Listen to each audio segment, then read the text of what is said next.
அடிப்படை வசதி கட்டமைக்கலாங்க அளவுக்கு அவங்க வந்து யோசிக்கல. அவங்க எவ்வளவு சம்பாதிக்கலாங்கன்னு தான் அவங்க வந்து யோசிச்சுட்டு இருக்காங்க. வெளியில வந்திருக்கிற ஊழல் வந்து 200 கோடி. ஆனா வராதது ஆயிரக்கணக்கான கோடி இருக்கும். ஆட்சிக்கு வந்தாருன்னா தமிழகத்தை தமிழகமா தான் பார்ப்பார் வழி. இது வந்து அதிமுக காரங்க திமுக காரங்களாம் பிரிச்சு பார்க்க மாட்டாரு. அதே தான் மத்திய அரசுக்கும். ஒரு மதுரை எந்த அளவுக்கு சிதைக்கப்பட்டிருக்குன்னா, இன்னைக்கு காலையில் நான் போன ஒரு இடமே உதாரணம். சத்தநேரிங்கிற இடத்துல ஒரு சலவையர் கூடத்துக்கு போனேன் நான். கிட்டத்தட்ட இந்த தொகுதி எம்எல்ஏ நிதியில வந்து கட்டப்பட்ட ஒரு கூடம். இன்னைக்கு அங்க போகும்போது கண்ணில் கண்ணீர் வந்துச்சு. நேற்று நைட்டு அங்க நடந்த எலக்ட்ரிக்கல் சர்க்கியூட் காரணமா என்ன காரணம் சரியா தெரிய வரல. அந்த கூடம் எரிஞ்சு சலவை தொழிலாளர் சகோதரர்களோட துணிமணிகள், அவங்க வந்து அயன் பண்ண வாஷ் பண்ண வச்சிருந்த துணிமணிகள் எல்லாமே வந்து எரிஞ்சு கருகி சாம்பலாய் கிடக்குது. இன்னைக்கு நான் அந்த இடத்துக்கு போன போது அங்க அந்த சலவை தொழிலாளர் சகோதரிகள் எல்லாமே என்னை எதிர்நோக்கி அவங்க பேசும்போது அவங்க கண்ணிலிருந்து கண்ணீர் தான் ஆறா பெருகுச்சு. எந்த வித அடிப்படை வசதியும் இல்லை. அதான் தீ எரிஞ்சிட்டு இருக்கு, அதை அணைக்க கூட அங்க தண்ணி இல்லாத நிலைமையில இருக்காங்க. அது அணைக்க தண்ணி இல்லை. அவங்களோட தொழிலோட அடிப்படை தேவையே வந்து தண்ணீர் தான். சலவை தொழிலுக்கு அடிப்படை தேவையே தண்ணீர் தான். அந்த தண்ணீர் வசதி கூட அங்க இல்லை. அந்த கொஞ்ச நெஞ்ச வர்ற தண்ணிக்கு அதை வெளியில் போறதுக்கு கூட அந்த கழிவு நீர் திட்டங்கிறது சுத்தமா கிடையாது. அவங்க வாழ்ற சூழ்நிலையை காமிச்சாங்க. அந்த அவங்களோட கழிப்பறையெல்லாம் வந்து பார்க்கும்போது அது மனிதர்கள் எப்படி வாழக்கூட முடியும் அப்படிங்கிற அளவுக்கு வந்து சிதிலடைஞ்சு உடைஞ்சு அவ்வளவு கொடுமையா இருக்கு. அந்த சகோதரிகள்லாம் வந்து அந்த கண்ணீரோட காட்டும் போது எனக்கு மனசே தாங்கல. அது போக அதாவது கழிவுநீர் பிரச்சனைங்கிறது அவங்களோட கழிப்பறையில மட்டும் இல்லை. கொஞ்சம் மழை பெஞ்சாலும் கூட, மழை இல்லைனாலும் கூட அவங்க இருக்கிற ஏரியா ஃபுல்லா கழிவு நீர். ஏரியா மட்டும் இல்ல, கொஞ்சம் மழை பெஞ்சா வீட்டுக்குள்ளேயும் கழிவு நீர். அது மாதிரி எந்த வித அடிப்படை வசதிகளும் இல்லாம அவங்க பாவம் வாழ்ந்துட்டு இருக்காங்க. இன்னைக்கு காலையில இந்த தொகுதி எம்எல்ஏ அவரு தொகுதி நிதியில கட்டின அந்த கூடம் பாத்தீங்கன்னா எரிஞ்சிருக்கு. இது வரைக்கும் ஆறுதல் சொல்ல கூட அவர் வரல. உடனடியாக கலெக்டர் தலையிட்டு அவங்களுக்கு இழப்பீடு தொகையெல்லாம் கொடுக்கணும். பிகாஸ் எலெக்ஷன் நடைமுறை இருக்கிறதுனால எங்களால் நேரடியாக எந்த உதவியும் பண்ண முடியல. கண்டிப்பாக இப்போ இமீடியட்டா கலெக்டர் தலையிட்டு அவங்களுக்கு ஒரு நிவாரண நிதி கொடுக்கணும். அது வந்து ரொம்ப முக்கியமான விஷயம். இது வந்து ஒரு பானை சோத்துக்கு ஒரு துளி பதங்கிற மாதிரி தான். நீ யார் எல்லாருமே போய் அந்த சலவையர் கூடத்தை பார்க்கலாம். சத்தநேரியில அது இருக்கிற நிலைமையை பாருங்க. அங்க சலவை தொழிலாளர் சகோதரிகள் வாழ்ற சூழ்நிலையை பாருங்க. எவ்வளவு கஷ்டமா இருக்குதுன்ட்டு உங்களுக்கே தெரியும். சலவை தொழிலாளர் வந்து அடிப்படை தேவையான தண்ணீர் எல்லாமே ரொம்ப சிரமப்படுறாங்க. இப்ப தீ பிடிச்சு அவங்களுக்கு கொடுத்த அந்த ட்ரெஸ் கொடுத்தவங்களே அவங்களுக்கு வந்து நெருக்கடி கொடுப்பாங்க. ஆமா, காஸ்ட்லியான ட்ரெஸ் எல்லாம் இருக்கும். இப்ப அவங்களோட அந்த வாழ்வாதாரத்தை மீட்டெடுக்க என்ன சார் இல்ல, அவங்க வாழ்வாதாரத்தை அவங்க நம்மகிட்ட எல்லாம் பெருசாவே எதுவுமே கேட்கல. அவங்க தொழில் பண்றதுக்கான அடிப்படை தேவையில கேட்கறாங்க. நல்ல தண்ணீர் வசதிகள் எல்லாம் கொடுக்கணும்னு கேட்கறாங்க. கழிப்பறை வசதி, அந்த துவைச்சு தண்ணீர் வந்து அந்த கழிவு நீர் எல்லாம் வெளியேறதுக்கான ஒரு நல்ல ஒரு வழித்தடம் எதுவுமே கிடையாது. நான் அதான் சொல்லிட்டு வந்தேன். நான் எல்லாருமே சொல்லிட்டு வந்தோம். இன்னொரு 1 மாசம் கண்டிப்பாக அவங்க வாழ்க்கையில நல்ல ஒரு விடியல் வருங்கிற நம்பிக்கை, எடப்பாடியார் தலையில ஆட்சி வந்ததுக்கு அப்புறம் அவங்க வாழ்க்கையில் நல்ல விடிவுகாலம் வருங்கிற நம்பிக்கை எங்களுக்கு எல்லாத்துக்குமே இருக்கு. இந்த தொகுதியோட எம்எல்ஏ வந்து அமைச்சராக இருந்திருக்காரு. அவரோட ஆட்கள் தான் வந்து மதுரை மாநகராட்சியில மேயரா இருந்து ஊழல் குற்றச்சாட்டுல கைதாகி ராஜினாமா போட்டு போயிருக்காங்க. ஏன் அவங்க வந்து அந்த அளவுக்கு அந்த பகுதியில அடிப்படை வசதியை கட்டமைக்கலையா? அடிப்படை வசதி கட்டமைக்கலாங்கிற அளவுக்கு அவங்க வந்து யோசிக்கல. அவங்க எவ்வளவு சம்பாதிக்கலாங்கன்னு தான் அவங்க வந்து யோசிச்சுட்டு இருக்காங்க. ஒரு மேயர், அவரை சுத்தி இருக்கிற எல்லாருமே, அதுக்கு மேயருக்கு நியமிக்கப்பட்ட பிஏ நம்ம எதிர்கட்சி கேண்டிடேட்டால நியமிக்கப்பட்டவங்க, இவங்க எல்லாத்துலயும் கவுன்சிலர்ஸ், இவங்க எல்லாருலயும் பல பேர் வந்து ஜெயிலுக்கு போயிட்டு வெளியில் வந்திருக்காங்க. பட் இதுக்கு எல்லாத்தையும் இவங்க எல்லாரும் நியமிக்க காரணமா இருந்தா நம்ம தொகுதி அமைச்சர் அதுக்கான எந்தவித ப்ராப்பர் பதிலும் வரல. ஆனா அவரு வந்து மக்கள்கிட்ட தன்னை பத்தி சொல்றது தான் வந்து ரொம்ப சுத்தம் அப்படின்னு சொல்லிட்டு இருக்காரு. இது எந்த வகையில கரெக்ட்னு தெரியல. எத்தனை 1000 கோடி ரூபா வெளியில வந்திருக்கிற விஷயம் வந்து 200 கோடி. வெளியில வந்திருக்கிற ஊழல் வந்து 200 கோடி. ஆனா வராதது ஆயிரக்கணக்கான கோடி இருக்கும். அந்த குற்றவாளிகள் மேலாம் என்ன நடவடிக்கை இருக்கு? சும்மா பேருக்கு ஒரு கைது நடவடிக்கை, ஜாமீன்ல வெளியில வந்திருக்காங்க. அவங்களுக்கு என்ன தண்டனை கொடுக்க போறோம்? அவங்களுக்கு பின்னாடி வந்து ஏற்கிறவங்க யாரு? இது எல்லா உண்மையும் சீக்கிரம் வந்து வெளியில வரும். வெளியில வரும்போது இவங்களோட எல்லாத்தோட முகத்திரையும் கிளியும். பெருசா உங்க மேல ஒரு குற்றச்சாட்டு எதுவும் வைக்க முடியல. அதனால நீங்க வெளியூர்ல இருந்து வந்திருக்கீங்க மாதிரி சொல்றாங்க. நீங்க அப்ப இல்ல அந்த பல்வேறு தொகுதிகள் அந்த மாதிரி இருக்காங்க. வெளியூர்ல இருந்து வந்த குற்றச்சாட்டு அது பிசு போயிடுச்சு. நான் வெளியூர் குற்றச்சாட்டுக்கே பதில் சொன்னா, இந்த தேர்தலையே திமுக நிறுத்தி இருக்கிற எத்தனையோ வேட்பாளர்கள் அந்தந்த ஊரை சேர்ந்தவங்களா? திமுக கூட்டணியில அன்பு தம்பி விஜய் பிரபாகரன் அவர்கள் போட்டி போடுறாரு விருதுநகர்ல. அது என்ன அவரோட தொகுதியா? இல்ல என் மேல வந்து முதல்ல குற்றச்சாட்டு சொன்னாங்களே சகோதரி கனிமொழி அவர்கள், அவங்க தூத்துக்குடியில் நின்னாங்க, அது அவங்க தொகுதியா? ஏன் இப்ப தமிழக முதலமைச்சர் வந்து கொளத்தூர்ல நிக்கிறாரு, அது அவர் தொகுதியா?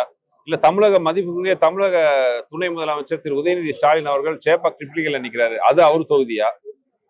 அப்படியெல்லாம் கிடையாது. அவுட் சைடர் ஒரு குற்றச்சாட்டை வைக்க பார்த்தாங்க, அது பிசு பிசு போடுச்சு. அப்புறம் பொய்யான ஒரு தகவல்லாம் பார்க்க ஆரம்பிச்சாங்க. அதாவது நான் வந்து மதுரை மீனாட்சி அம்மன் கோயில் சுத்தி இருக்கிற கறிக்கடையெல்லாம் மூடுவேன் அப்படின்ட்டு. அதுவும் பொய்ன்னு ஆயிப்போச்சு. இப்ப புதுசா வந்து நேத்து வந்து என் மேல ஒரு குற்றச்சாட்டு வச்சிருக்காங்க. ஒரு தயாரிப்பாளர் வச்சு என் மேல வந்து ஒரு குற்றச்சாட்டு அமைச்சிருக்காங்க. நான் வந்து யார்கிட்டயும் பணம் வாங்கிட்டு திருப்பி கொடுக்கலன்ட்டு. அதை வந்து தெளிவா நான் வந்து சொல்லணும்.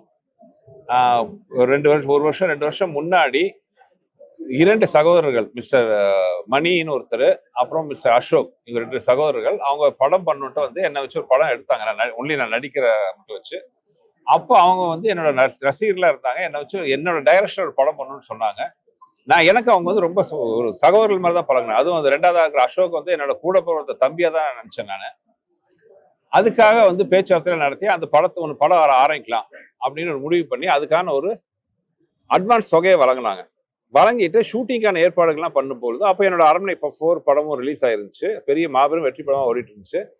ஆனாலும் எனக்கு எத்தனையோ பெரிய பெரிய படங்கள் வந்த போதும் கூட நான் ஆல்ரெடி இவங்களுக்கு படம் பண்ண ஒத்துக்கிட்டேங்கிற காரணத்துக்காக முதல்ல இவங்களை வந்து ஆஃபர் பண்ணி இமீடியட்டா நம்ம ஷூட்டிங்காக நல்லா பிளான்லாம் பண்ணலான்ட்டு. அப்போ அதுல மூத்தவரான மிஸ்டர் மணிகண்டன் நைட்டு என்ன சொன்னாருன்னா, ஆக்சுவலா அவரோட நிறுவனங்கள்லாம் அமெரிக்காலாம் கொஞ்சம் இயங்கிட்டு இருக்கு சார். அங்க எனக்கு அமெரிக்கால இருந்தா நான் பணத்தை இங்க டிரான்ஸ்ஃபர் பண்ணணும். எனக்கு கொஞ்சம் டெக்னிக்கல் இஷ்யூஸ்லாம் இருக்கு. அதுக்குள்ள நான் உள்ள போக விரும்பல. சில டெக்னிக்கல் இஷ்யூஸ் எல்லாம் இருக்கு. அதனால என்னால இப்போதைக்கு ஃபண்டு மொபிலைஸ் பண்ண முடியல. அதனால கொஞ்சம் நாள் கழிச்சு நம்ம பிளான் பண்ண ஷெட்யூல்ல இந்த படத்தை பண்ண முடியாது. கொஞ்சம் நாள் கழிச்சு படம் பண்ணிக்கலாம் அப்படின்ட்டு அவர் சொன்னாரு. நான் ஓகே பிரதர், நீங்க எப்போ ரெடின்னு சொல்லுங்க, நான் உங்களுக்கு படம் பண்ணேன்னு கமிட் பண்ணிருக்கேன், அது கண்டிப்பா பண்ணுவேன்னு சொன்னேன். இதுக்கப்புறம் அவரு ஃபாரின் போயிட்டாரு. அவரோட சகோதரர் மிஸ்டர் அசோக் பாத்தீங்கன்னா என்கிட்ட அடிக்கடி பேசிட்டு இருப்பாரு. அடிக்கடி பேசுவாரு. என்ன சொந்த அண்ணன் மாதிரி தான் அவர் ட்ரீட் பண்ணாரு. எங்களுக்குள்ள நல்ல கான்டாக்ட் தான் போயிட்டு இருந்துச்சு. நடுவில் 2-3 மாசமா எந்த கான்டாக்ட் இல்லை. அவர் மேபி அவங்க பிஸியா இருப்பாங்க, நானும் என் வேலையில பிஸியா இருந்தேன்ட்டு. நேற்று இதை பார்க்கும்போது எனக்கு சிரிப்பு வந்துச்சு. திருவிளையாடல டைலாக் ஆரம்பிப்பாங்களே, ஆஹா ஆரம்பிச்சிட்டீங்களா அவங்க திருவிளையாடல அப்படிங்கிற மாதிரி. அதாவது என் மேல ஏதாச்சும் பழி சொல்றதுக்கு எங்கெங்கயோ வெவ்வேறு சேனல்ல சம்மந்தம் எல்லாம் கொண்டு வர்றாங்க. இப்ப நான் வந்து ஒரு சவாலா சொல்றேன். அவங்க வந்து கொடுத்துருக்கிற புகார்ல வந்து முக்கியமான பாயிண்ட் வந்து என்ன அட்வான்ஸை திருப்பி கேட்டாங்க, நான் கொடுக்க மறுத்து விட்டேன். அது போக அவங்களுக்கு மேல மிரட்டல்லாம் விடுத்தேன். ஏதோ அவங்கள கையில உடச்சிடும் சம்திங் என்னமோ சொல்லியிருக்காங்க. அதெல்லாம் என்ன தகவல் தெரியல. அதெல்லாம் அதுக்குள்ள போற தெரியல, என்னெல்லாம் தெரியல. என்கிட்ட அவங்க அட்வான்ஸை திருப்பி கேட்டதுக்கான ஒரே ஒரு ரெக்கார்ட், அது ஒரு வாட்ஸ்அப் காலா இருக்கலாம், வாட்ஸ்அப் ரெக்கார்டா இருக்கலாம், இல்ல ஒரு மெயிலா இருக்கலாம். ஏதாவது ஒரு வகையில அவங்க வந்து என்கிட்ட பணத்தை திருப்பி கேட்டாங்கிற ஒரு ரெக்கார்ட், இல்ல அதுக்கு நான் தரமாட்டேன்னு சொன்னதுக்கான ஒரு ரெக்கார்ட், அதெல்லாம் எதுவுமே கிடையாது. ஆக்சுவலா அவங்க என் மேல வச்சிருக்கிற அவதூறுகளுக்கு நான் வந்து அவங்கள மான நஷ்ட வழக்கு போடலாம். கண்டிப்பாக என் பக்கம் தான் நியாயம் இருக்கு. ஆனா பாவம் யாரோ யாரோ எரியப்பட்ட அம்புகள். அவங்க இந்த நிமிஷம் வரைக்கும் அவங்க வந்து என்னோட அன்புக்குரிய சகோதரர்கள் தான். நான் அவங்களுக்கு மிரட்டல் விடுத்தேனோ இல்ல அவங்க அட்வான்ஸை கேட்டு, ஆக்சுவலா அவங்க அட்வான்ஸ் கேட்டா நான் திருப்பி கொடுக்கறதுல ரொம்ப சந்தோஷப்படுவேன். ஏன்னா எனக்கு இப்ப இருக்கிற கமிட்மெண்ட்டுக்கு அவங்களுக்கு நான் வாக்கு கொடுத்துட்டேன். அவங்க பணத்தை கேட்டா திருப்பி தாராளமா கொடுத்துருவேன். அவ்வளவு சந்தோஷம். ஏன்னா சினிமாவில் அது நடைமுறையான ஒரு விஷயம். ஒரு மார்க்கெட்ல இருக்கிற ஒரு நடிகர் ஆகட்டும், ஒரு டெக்னீஷியன் ஆகட்டும், ஒரு கமிட்மெண்ட் பண்ணிட்டு இருப்போம். இப்ப திடீர்னு பார்த்தா நம்மளோட மார்க்கெட் வேலையும் அதிகமாகும். அப்போ பழைய கமிட்மெண்ட் பண்ணலன்னு கேட்டா ரொம்ப சந்தோஷம். ஏன்னா நாளுக்கு நாள் நம்மளோட நிலவரங்கள் மாறிட்டு இருக்கு. ஸோ அப்படி இருக்கும்போது அவங்க அட்வான்ஸ் கேட்கும்போது நான் கொடுக்க மாட்டேன்னு சொல்றதுக்கான எந்தவித காரணமும் எங்கிட்ட இல்லை. நான் சந்தோஷமா திருப்பி கொடுத்துருப்பேன். அதை விட்டுட்டு அவங்களுக்கு உட்காந்து நான் வந்து மிரட்டி இருப்பேன்லாம் சொல்றது வந்து ரொம்ப காமெடியான விஷயம். இத்தனை வருஷம் சினிமாலாம் இருந்திருக்கேன். எந்த தயாரிப்பாளரும் என் மேல வந்து ஒரு குற்றச்சாட்டு வச்சதில்லை. நான் அவங்க பணத்தை செலவு பண்ணேனோ, செலவை இழுத்து விட்டனோ, இல்ல பட்ஜெட்டுக்கு மேல அதிகம் போனவங்கிற குற்றச்சாட்டோ, இல்ல என்னால அவங்க பெரிய நஷ்டமாட்டாங்கிற குற்றச்சாட்டோ எதுவுமே கிடையாது. ஸோ அப்படி இருக்கையில் இந்த மாதிரி வரும்போது அது எனக்கு ரொம்ப நெருங்கின சகோதரர்கள் மாதிரி அவங்க இப்படி குற்றச்சாட்டை பார்க்கும்போது எனக்கு வந்து அது அதிர்ச்சியை விட வந்து சிரிப்பு தான் வந்துச்சு. அரசியல் சித்து விளையாட்டுல இதுவும் ஒரு சின்ன விஷயம்தான். ஆனா ஒண்ணு, எந்த அளவுக்கு அரசியல் இறங்கி போவாங்கிறதுக்கு இது ஒரு உதாரணம் தான் நான் சொல்லுவேன். எல்லாருக்கும் தெரியும், நான் சொல்லணுமா? மதுரைக்கு அதிமுக தலைமையிலான ஆட்சி அமைஞ்சிச்சுன்னா, தமிழகத்தில் அமைஞ்சிச்சுன்னா மதுரைக்கு வந்து மெட்ரோ ரயில் திட்டத்தை வந்து பாரத பிரதமர் சந்திச்சு கொண்டு வருவேன் சொல்லி மகாராஷ்டிரா முதல்வர் தேவேந்திர பட்னாவிஸ். அதுக்கு இப்போ பிடிஆர் பணியில் தயாரிக்கிறது வந்து அப்புறம் பிஜேபி கூட்டணி இருக்கக்கூடிய அவங்க வந்தா மட்டும் மெட்ரோ கொண்டு வருவாங்க, திமுக இருந்தா கொண்டு வர மாட்டாங்கன்ற ஒரு மாற்றான் டைப்லயே பாக்குறாங்க அப்படின்னு சொல்லி ஒரு குற்றச்சாட்டு வைக்கிறாங்க. அது எப்படி சார் பாக்குறீங்க? ஏங்க, திமுக காரங்களுக்கு மட்டும்தான் வந்து தங்க ஆளுகளுக்கு மட்டும் பண்ணிக்க தெரியும். மற்றபடி மற்ற கட்சியெல்லாம் இப்ப எடப்பாடியார் ஆட்சிக்கு வந்தாருன்னா தமிழகத்தை தமிழகமா தான் பார்ப்பார் வழியே. இது வந்து அதிமுக காரங்க திமுக காரங்களாம் பிரிச்சு பார்க்க மாட்டாரு. அதே தான் மத்திய அரசுக்கும். மெட்ரோ திட்டத்துக்கான செயல் வடிவ திட்டத்துல மாநில அரசு நிறைவேற்றி கொடுக்க வேண்டிய நிறைய விஷயங்கள்லாம் இருந்துச்சு. அதை எதுவுமே இவங்க பண்ணல. எதுவுமே பண்ணாம மத்திய அரசு மேல பழி போட்டு மத்திய அரசுல இருந்து வர வேண்டிய எத்தனையோ நலத்திட்ட உதவிகள்லாம் கட்டையை போட்டு தடுத்து வச்சுக்கிட்டு இப்ப எலெக்ஷன் வர நேரத்துல பாத்தீங்கன்னா எல்லா பழியும் மத்திய அரசு மேல பழியை போட்டுட்டு இருக்காங்க. இது வந்து உண்மையாவே நகைப்பு விஷயம். மற்ற ஸ்டேட்டுக்கு எல்லாத்துக்கும் நான் போறேன். அது வந்து பாரதிய ஜனதா ஆள்ற ஸ்டேட்டாகவும் இருக்கலாம், ஆளாத ஸ்டேட்டாகவும் இருக்கலாம். அதுல எத்தனையோ சென்ட்ரல் ஃபண்ட் நல்ல திட்டங்கள்லாம் நடந்துட்டு இருக்கு. மெட்ரோ திட்டம் மேற்கொண்டு எத்தனையோ விஷயம். ஏன் தமிழ்நாட்டுல மட்டும் இது வரல? ஏன் சென்னையில வந்து ஆரம்பிக்கலையா மெட்ரோ திட்டம்? அதிமுக ஆட்சியிலே மெட்ரோ திட்டம் ஆரம்பிச்சு கிட்டத்தட்ட 3/4 இடத்துல நிறைவேறி நல்லபடியா தான் போயிட்டு இருக்கு. ஆனா இங்க இன்னும் வந்து மெட்ரோ திட்டத்துக்கான ஆரம்ப கட்ட பணிகளை தேவையான டாக்குமெண்ட்ஸே இவங்க முடிச்சு கொடுக்கல. அப்படி இருக்கும்போது மத்திய அரசு மேல பழி போடுறது வந்து முழுக்க இவங்களோட கையாளத்தனத்தை தான் காட்டுது. பிடிஆர் நேற்று பிரஸ் மீட்ல இன்னொரு தகவல் என்ன சொல்றாருன்னா 2003 இருந்து 2014 வரைக்கும் முன்னாள் முதல்வர் ஜெயலலிதா அவங்க ஆட்சி காலத்துல சிறப்பா அந்த நிதி நிலையை வச்சிருந்தாங்க. கடன்லாம் அதிக அளவுக்கு போல. அதுக்கு அடுத்து 2021 இருந்து 2023 வரைக்கும் நான் அந்த நிதியமைச்சர் வரைக்கும் சிறப்பா இருந்துச்சு. ஆனா இப்ப திரும்ப பழைய நிலைமைக்கே போயிடுச்சு, கடன் சுமை அதிகமாயிடுச்சுன்ற மாதிரி ஆளும் அந்த அரசு மேலேயே ஒரு மாதிரி. இன்னைக்கு என்கிட்ட ஒரு கேள்வி கேட்டாங்க, உங்களோட மிகப்பெரிய பலம் என்னன்ட்டு. நான் பலமா சொன்னது என்னோட எதிர்கட்சி வேட்பாளரையும் அவர் மேல மக்களுக்கு அதிருப்தி தான் என்னோட பெரிய பலமா சொன்னேன். இப்ப வந்து நான் பேச வேண்டியதெல்லாம் ஏன் சார்பா அவரே பேசிட்டு இருக்காரு.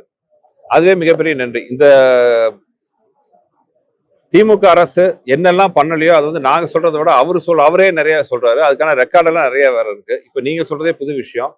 முந்தா நாள் அவரே சொல்லியிருக்காரு, இந்த ஆட்சியில எவ்வளவோ நல்ல விஷயம் நான் பண்ணணும்னு ஆசைப்பட்டேன், நான் இந்த டேர்ம்ல எவ்வளவு நல்ல விஷயம் பண்ணணும்னு ஆசைப்பட்டேன், அதெல்லாம் பண்ண முடியல, அதுக்கு நிறைய பிரஷர் தான் காரணம், அரசியல் காரணங்களுக்கு அது வெளியில சொல்ல முடியல. இது அவரே சொன்னது. சட்டசபையில அவரே பேசியிருக்காரு, என்னால எதுவுமே பண்ண முடியல, அதிகாரிகள் கையில தான் இருக்குன்ட்டு தன்னோட பொறுப்பை தட்டி கழிச்சிருக்காரு. அதனால் முதலமைச்சரால் கண்டிக்கப்பட்டும் இருக்காரு. சோ நாங்க பேச வேண்டிய விஷயத்தெல்லாம் அவரே பேசிட்டு இருக்காரு. அதனால வந்து மக்களுக்கு தேவையான உண்மையை வந்து அவரே எங்க சார்பா பேசிட்டு இருக்காரு. அவருக்கு என்னுடைய மனமார்ந்த நன்றி. Okay, thank you.